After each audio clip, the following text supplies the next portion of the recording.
Bismillahirrahmanirrahim. Assalamualaikum warahmatullahi wabarakatuh. Perkenalkan kami dari kelompok 3 mata kuliah Komunikasi Data dan Jaringan Komputer Paralel 3 yang terdiri atas saya Faiz Putra, Hanif Ali Ramdhani dan juga Ahmad Bintang Arif.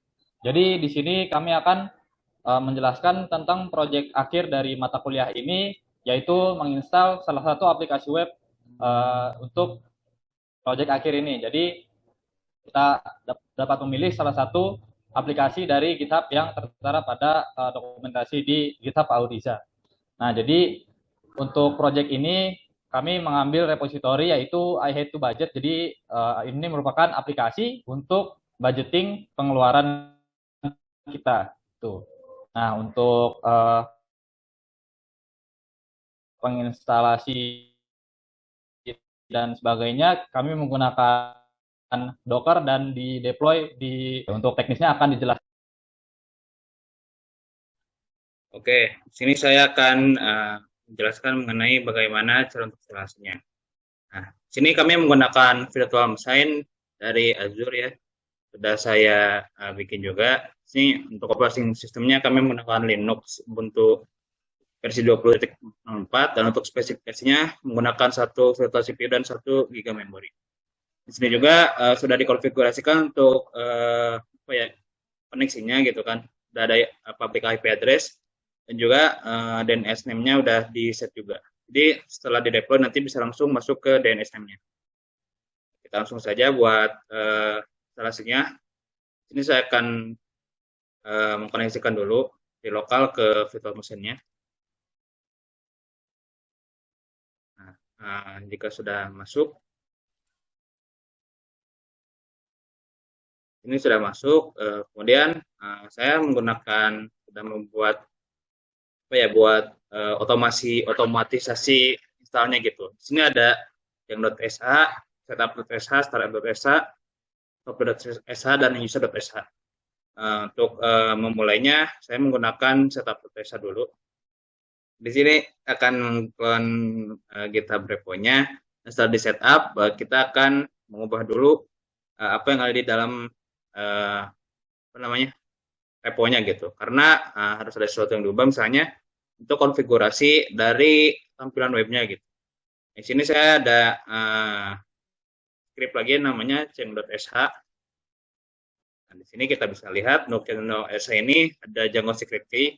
Itu adalah key untuk kriptografinya. Kita ubah aja menggunakan karakter bebas. Kemudian di sini ada currency group separatornya. Jadi separator ini untuk apa ya, tiap 3 0 gitu kan, 3 digit 0 dipisahkan oleh apa gitu. Nah, di sini kita menggunakan titik saja. Kemudian untuk desimalnya, karena kita akan menggunakan rupiah, jadi kita menggunakan koma. Nah, untuk currency prefix-nya, karena kita menggunakan rupiah, jadi kita menggunakan Rp. Nah, untuk suffix-nya kita kosongkan saja. Di sini kan masih komen ya. Nah, biar bisa di-apply, kita ubah aja. Jadi hilangin saja komennya. Nah, setelah beres kita save. Nah, setelah menggunakan Change.sh, kita langsung saja apa ya, memulai gitu kan Docker-nya. Nah, di sini untuk Docker Compose-nya saya sudah menggunakan script lagi namanya start.sh. Start.sh ini dia akan merunning Docker-nya. Nah, untuk ngeceknya kita bisa lihat menggunakan docker ps.a, ps -a gitu. Kita dilihat bahwa dia sudah statusnya itu up 10 detik gitu kan, 9 detik 10 detik. Berarti dia sudah di deploy. Nah, tapi sebelumnya kita harus setup dulu akunnya gitu. Di sini saya menggunakan user.sh. User.sh ini dia akan setup akun untuk username dan passwordnya gitu. Nah, username-nya kita menggunakan root. Untuk email address-nya kita skip aja dan passwordnya kita menggunakan arunika.com. Nah,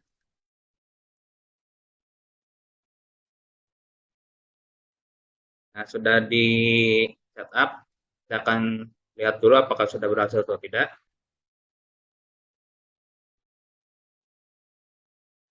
Nah, sudah berhasil ya, sudah masuk ke ahead to budget-nya. Untuk penggunaan aplikasinya akan dijelaskan oleh Abin. Baiklah, di sini saya akan demokan bagaimana cara penggunaan web apps ini. Jadi adalah tampilan depannya, kita harus login dulu. Tadi akunnya sudah dibikin.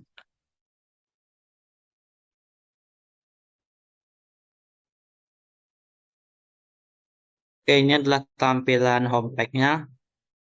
Yang mana ini adalah pengeluaran rata-rata bulanan dan ini adalah median spend-nya. Di sini kita ada dua fitur utama, yaitu membuat pengeluaran baru dan membuat kategori baru. Jadi kita bisa memulai dengan membuat kategori pertama dulu. Misalnya adalah tentang pakaian. Lalu warnanya putih. Itu bisa kita save. Jadi kategori pertama itu adalah pakaian. Terus kita bisa membuat pengeluaran baru. Jadi kategorinya pakaian yang dibeli tanggal berapa begitu. Terus deskripsinya yaitu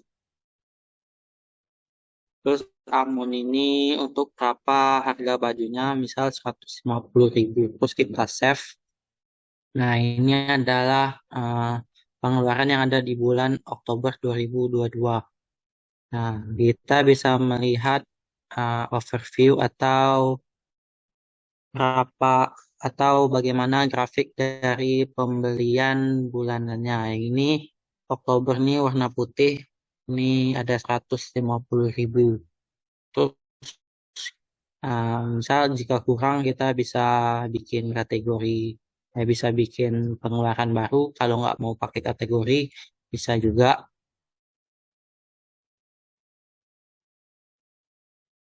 Ini misal kalau ini pengeluaran bulanan, berarti bisa di repeat next month-nya gitu.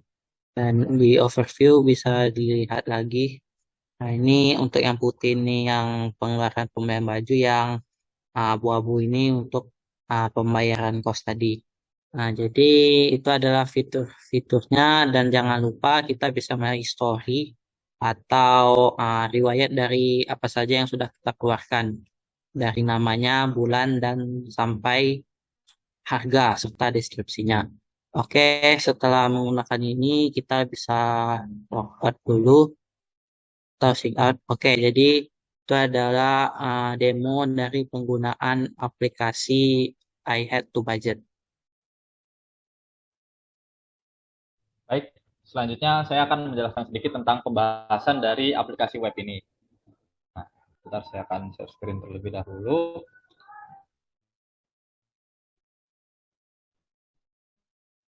Nah, jadi seperti yang sudah dijelaskan oleh Abin tadi, jadi saya akan menambahkan sedikit tentang kelebihan dan kekurangan dari aplikasi web ini gitu. Nah, untuk kelebihannya jadi dalam dokumentasi si aplikasi web ini dia bisa mengganti kurensi atau mata uang dari pengeluaran yang kita gunakan gitu. Nah, ini dengan yang tadi di dalam skrip yang sudah Hanif buat. Nah, ini kurensi prefix, jadi bisa kita ganti dengan rupiah gitu. Jika kita berada di Indonesia atau dengan mata uang dari negara lain. Nah, kemudian seperti yang sudah tadi Abin tampilkan, jadi untuk pengeluaran bulanan bisa diotomatisasi. Jadi dalam setiap bulan jika kita tiap bulan membayar kos atau membayar listrik dan sebagainya, itu bisa diotomatisasi dengan pengeluaran ketika kita menambah new expense di sini.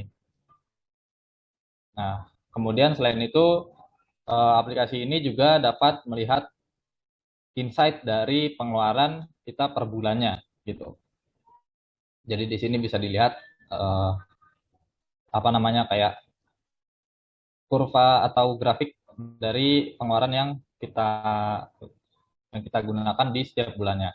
Nah, untuk kekurangannya dari aplikasi ini adalah jadi aplikasi ini hanya menghitung pengeluaran yang kita gunakan gitu. Tidak terdapat uang yang sedang kita pegang gitu. Jadi tidak ada tempat untuk mencatat jumlah uang kita. Jadi aplikasi ini hanya untuk mencatat pengeluarannya saja seperti itu. Nah, kemudian saya akan membandingkannya dengan beberapa aplikasi web lain yang serupa. Nah, jadi yang pertama ada sikapi uangmu dari OJK.